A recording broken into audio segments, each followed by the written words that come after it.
Hablaremos esta noche sobre el tesoro de Salomón. Los historiadores árabes que glosan la conquista islámica de España consagran muchas líneas a las magníficas riquezas que los invasores hallaron en los palacios de los godos. Ustedes saben que llegaron allá en el 711 los árabes y fueron tomando una plaza tras otra, y en los palacios que los godos habían ocupado antes, los visigodos, encontraron muchas riquezas. Se cuenta, por ejemplo, que en Toledo existía un palacio donde el invasor Musa encontró una mesa en la que estaba el nombre de Salomón y otra mesa de ágata. Cuando Musa vio estos objetos, los puso inmediatamente bajo la custodia de personas de mucha confianza y los ocultó a los ojos del pueblo, porque el valor de lo encontrado era incalculable. Pero en realidad el origen del tesoro de los godos es incierto. No se sabe bien dónde estaba aquella casa del tesoro. En las Mil y una noches se habla de un país al que llamaban Lepta y pertenecía al reino de los francos. Borges, siguiendo tradiciones recogidas en autores orientales, al hablar del palacio encantado donde los godos guardaban sus riquezas, se refiere a un lugar llamado Toledo o Ceuta o Jaén. Algunos especifican que aquel lugar había sido, me refiero a la casa, no a Jaén, había sido construido por el propio Hércules. Con el tiempo la historia fue sufriendo algunas modificaciones y lo que en principio era una casa se transformó primero en un palacio y finalmente en una cueva, la célebre cueva de Heracles. El caso es que efectivamente la mesa y otras riquezas pudieron muy bien proceder del mítico Salomón. Voltaire comenta algunas cosas acerca de las riquezas del rey Salomón. Hay que decir que lo hace en forma maliciosa. Sí, claro. Por ejemplo, la historia asegura que el tesoro ascendía a 103.000 talentos de oro y a 1.013.000 talentos de plata, sin incluir las piedras preciosas y otros efectos, ni la renta que debía producir semejante tesoro. Voltaire calcula el tesoro en dinero de su tiempo como el equivalente a 1.119 millones de libras esterlinas y dice que no había entonces tanta moneda en circulación en el mundo entero. Tampoco comprende Voltaire por qué un rey tan poderoso no tenía en su reino ni un solo hombre que pudiera trabajar la madera y que para ello tuviera que recurrir a los favores de otros países vecinos. Consumía diariamente en la comida de su casa Salomón 50 bueyes, 100 corderos y aves en cantidad proporcional. Tenía 40.000 cuadras en el sentido equino, el lugar donde se guardan los caballos, ¿no? Para sus carros de guerra. He aquí un número excesivo de carros para un país montañoso donde casi no había ni un solo camino, y un extraordinario aparato para un rey cuyo predecesor no tenía más que una mula cuando lo coronaron. Todo eso dice Voltaire. Cuya mala fe proverbial. Tenía Salomón 412.000 caballos. Bueno, ahí también está. Había 412.000 claro, caballos. no había 412.000 personas. Sin duda, dice Voltaire, para pasear por las orillas del lago Genazaret sería uno de los sitios más deliciosos del mundo si no estuviera seco 9 meses al año. Otro dato curioso es que Salomón, a diferencia de todos los reyes de la historia, tenía más esposas que queridas.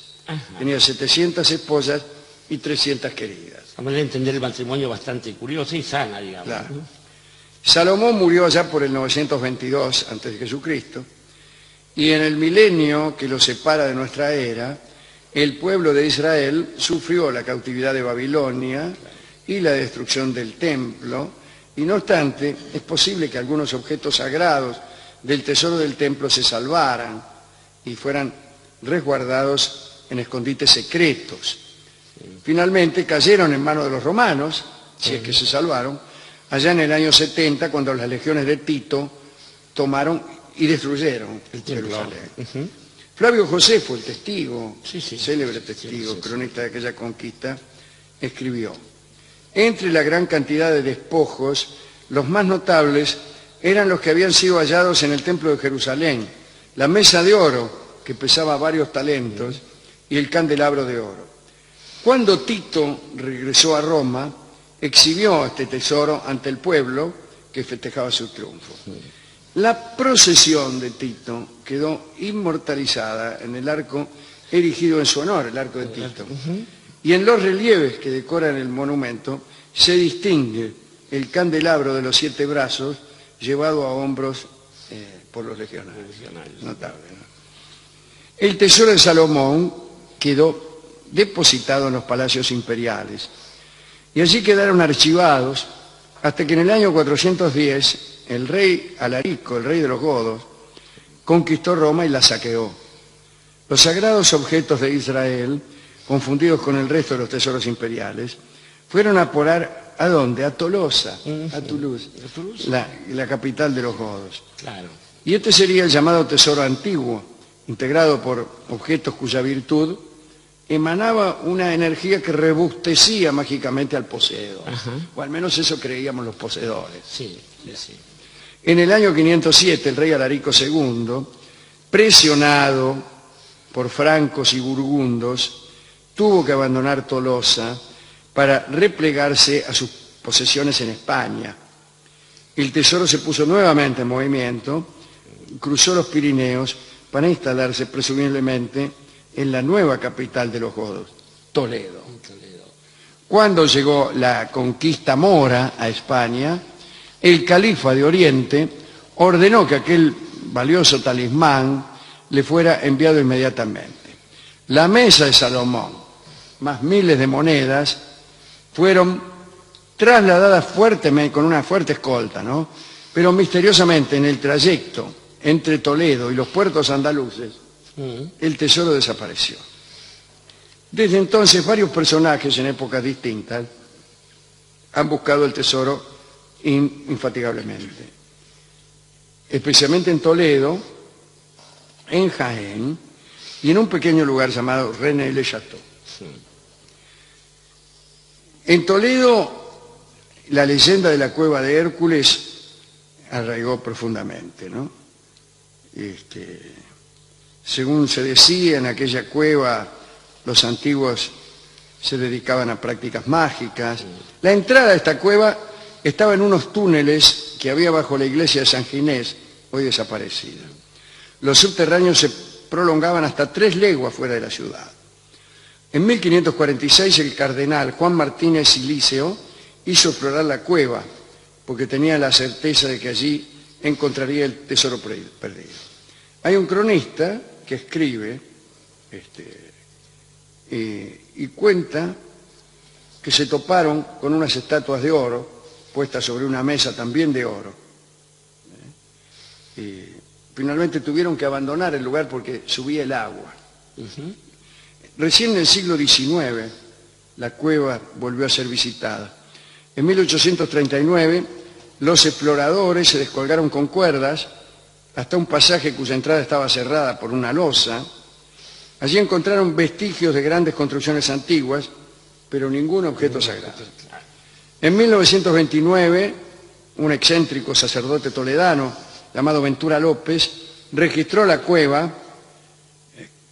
Él quería probar que su origen había sido un templo fenicio. Finalmente, en 1974, los subterráneos fueron explorados por algunos científicos que aseguraron que se trataba de un acueducto romano que surtía de agua a la ciudad, pero tampoco encontraron nada. En Jaén había un joven funcionario de Bellas Artes en tiempos de la Guerra Civil, llamado Julián Pasos, que había inventariado los tesoros artísticos de la Catedral de Jaén y había descubierto documentos acerca de una asociación de fines del siglo XIX cuyos miembros pertenecían al clero y que estaba consagrada a la búsqueda de la mesa de Salomón, que suponían oculta en la ciudad. Este muchacho Pasos tomó algunos apuntes, pero lo mataron al poco tiempo, y si bien quedaron algunos de sus escritos, no condujeron a nada, ¿no? Y quizá podríamos decir lo que pasó en René de Chateau. Hay una ciudad fuerte de los visigodos que se llamaba Redae, y después de la caída de Tolosa fue decayendo hasta convertirse en Reims, una aldea minúscula, muy pocos habitantes. Sin embargo, hace más de 80 años es un lugar de peregrinación de todos los buscadores de tesoros del mundo, ¿no? Porque tiene una historia ligada a las fabulosas riquezas acumuladas por Berenguer Saunier, que era párroco del pueblo, entre 1885 y 1917, ¿no? Bueno, el tipo era sacerdote porque lo habían obligado, tenía una novia, Marie de Nardot, que era su amante, su confidente, y en 1891 llamó a unos albañiles para hacer unas obras de restauración. Por ahí los albañiles encontraron una caja de monedas y entonces el tipo los echó a los albañiles y siguió él. Y empezó a hacer extenuantes expediciones arqueológicas por toda la ciudad. Removió el cementerio, hacía pozos por todas partes. Y de un día para otro empezó a edificar un palacio y una hermosa torre en la que instaló una biblioteca cuyos volúmenes hizo encuadernar lujosamente por un artesano traído al pueblo. Se estrenó hace poco un documental en History Channel justamente sobre este. ¿Sí? Sobre esto, sí. Claro, porque está relacionado con otra cosa, ¿no? Con el leyenda tesoro de Salomón. del Grial. Marie vestía a la moda de París. Bueno, el obispo quiso saber, lo acusaron de vender misas, una bagatela. Claro. Bueno, al final murió Saunier, pero todos creen que había encontrado el tesoro de Salomón. Creen también que Saunier estuvo explotando ese tesoro hasta su muerte, pero desde luego no llegó a agotarlo. La única persona que compartió su secreto fue su fiel Marie, pero que solía repetir en su vejez: la gente de este pueblo camina sobre oro sin saber. Pero bueno, hay otras explicaciones sobre el origen de las misteriosas riquezas de Saunier, que son las que deben interesarle al History Channel, que se ha dicho que los documentos descubiertos por Saunier contenían nada menos que el acta de matrimonio de Jesucristo con María Magdalena y la leyenda del Santo Grial equiparada a la descendencia a la muerte de su divino esposo, María Magdalena habría emigrado al sur de la Galia y habría establecido allí una dinastía.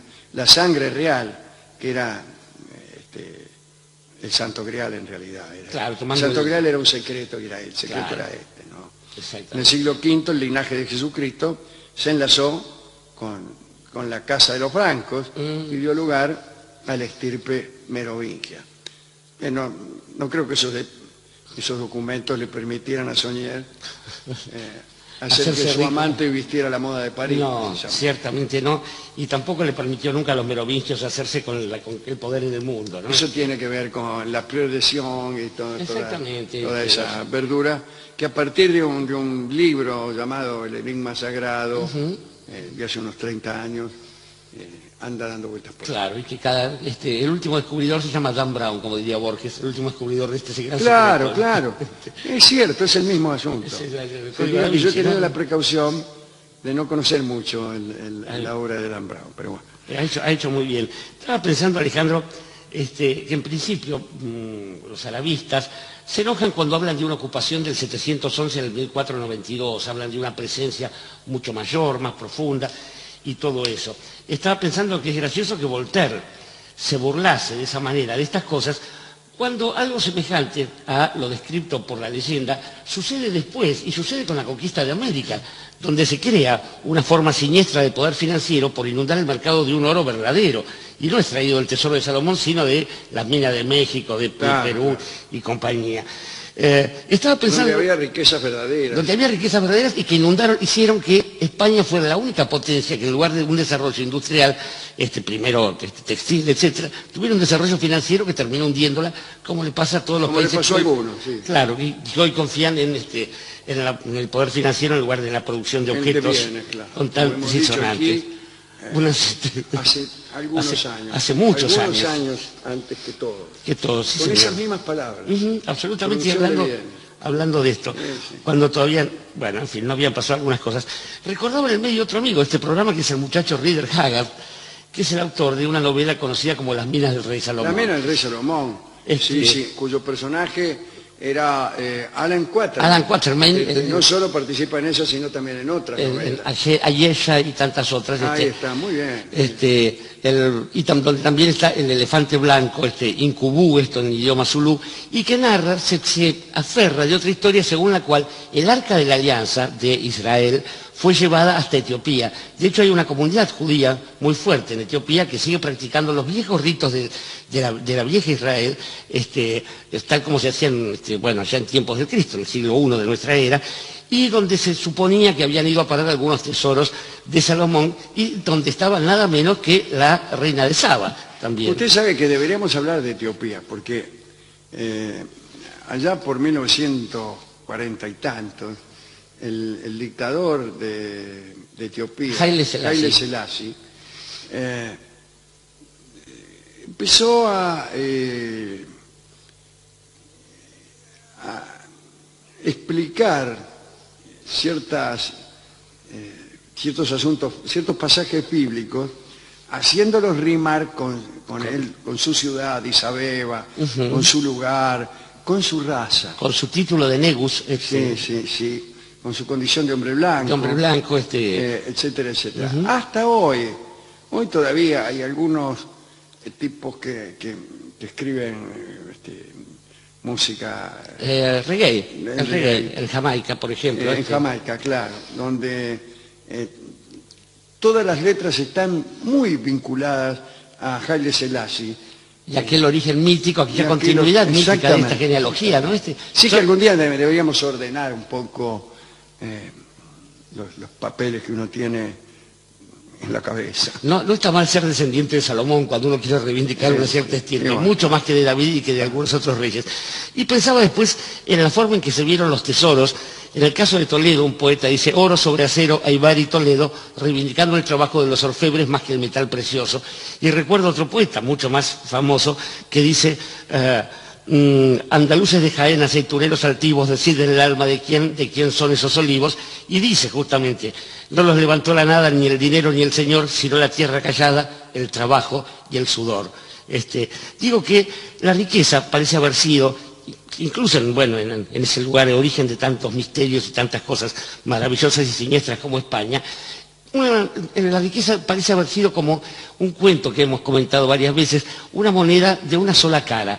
Una moneda que cuando uno ve su esplendor brillante de la cara visible y existente, puede deslumbrar a medio mundo, pero que de pronto esa moneda, como sucede con la riqueza, puede caerse y puede caerse vuelta cara hacia abajo. Y en ese caso, de nada valdrá que usted quiera hacerse valer por aquello que era una mera posesión mundana, y diga: yo una vez tuve una moneda.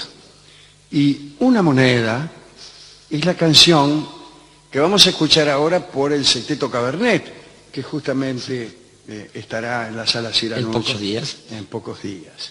Así que esto pertenece al primer disco de Cabernet, es una canción muy ingeniosa, ¿no? La escucharemos como parte del Tesoro de Salomón.